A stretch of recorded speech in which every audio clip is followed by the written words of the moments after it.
அக்பர் மற்றும் பீர்பாலோட புகழ் பக்கத்து நாட்டில் எல்லாத்துலேயும் பரவிடுச்சு. இதை கேள்விப்பட்ட பக்கத்து நாட்டு அரசருக்கு பீர்பால் மற்றும் அக்பரோட திறமையை நேரில் பார்க்கணும் அப்படின்னு ரொம்ப ஆசை வந்தது. அதனால் என்ன பண்ணார்னா, ஒரு நாளைக்கு வியாபாரி மாதிரி வேஷம் போட்டுட்டு குதிரையில் ஏறி டெல்லிக்கு கிளம்பினார். டெல்லிக்கிட்ட வந்ததுக்கு அப்புறமா அங்கே ஒரு ஆள் நின்றுக்கிட்டு எல்லார்ட்டையும் கெஞ்சிக்கிட்டு இருக்கிறத பார்த்தாரு. அவர்கிட்ட போய் என்ன வேணும் அப்படின்னு பக்கத்து நாட்டு அரசர் கேட்டார். அதுக்கு அந்த பயணி, ஐயா என்னால் நடக்கவே முடியல, அதனால் உங்கள் குதிரையில் என்னை உட்கார வச்சுட்டு டெல்லி வரைக்கும் கூட்டிகிட்டு போங்க அப்படின்னு சொன்னார்.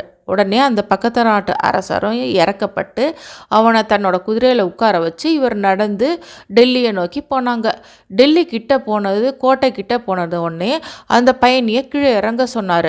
அதுக்கு அந்த பயணி, இது என்னோட குதிரை, எனக்கு டெல்லியை சுற்றி பார்க்க உதவி செய்கிறேன்னு சொல்லி என் கூட நடந்து வந்துட்டு இப்போ என் குதிரையை ஒன்னோடுதுன்னு சொல்லி கேட்குறியா அப்படின்னு கத்தினோடனே இந்த கத்தல் சத்தத்தை கேட்டவுடனே அரண்மனை காவலாளிகள் எல்லாம் இவங்க 2 பேரையும் சேர்த்து இழுத்துக்கிட்டு அக்பர்கிட்ட கூட்டிகிட்டு போனாங்க.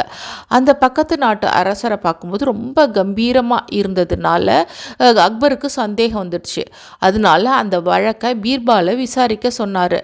நடந்ததை விசாரித்த பீர்பால் அந்த குதிரையை அரண்மனையில் இருக்கிற மற்ற எல்லா குதிரைங்களோடையும் போய் கட்டுங்க அப்படின்னு காவலாளிங்கள்ட்ட சொன்னாங்க.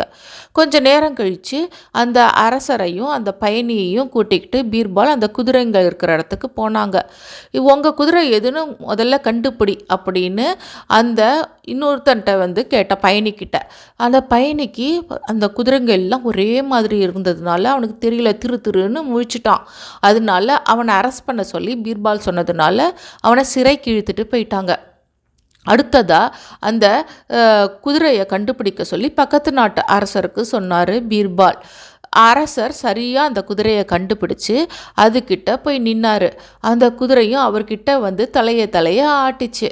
உடனே அக்பர் மற்ற எல்லாரும் அந்த பக்கத்து நாட்டு அரசரோட குதிரை தான் அப்படின்னு உறுதியாக சொன்னாங்க.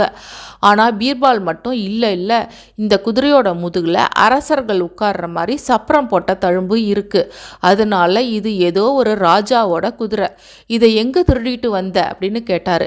இதை கேட்ட அந்த அரசருக்கு பீர்பால் தன்னை யாருன்னு கண்டுபிடிச்சிட்டாருன்னு புரிஞ்சுது. உடனே அக்பர் கிட்ட போய் தன்னோட தாடி மீசை எல்லாத்தையும் எடுத்துட்டு, நான் பக்கத்து நாட்டு அரசர் பீர்பாலோட திறமையை கண்டுபிடிக்க ஆசைப்பட்டு இப்படி வேஷம் போட்டுட்டு வந்தேன் அப்படின்னு சொன்னார்.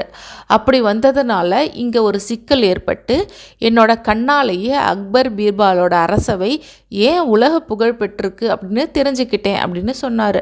உடனே அக்பர் அவரை அரண்மனைக்கு கூட்டிகிட்டு போய் அந்த ராஜாவுக்கு விருந்து வச்சு மரியாதை பண்ணி அனுப்பிச்சார்.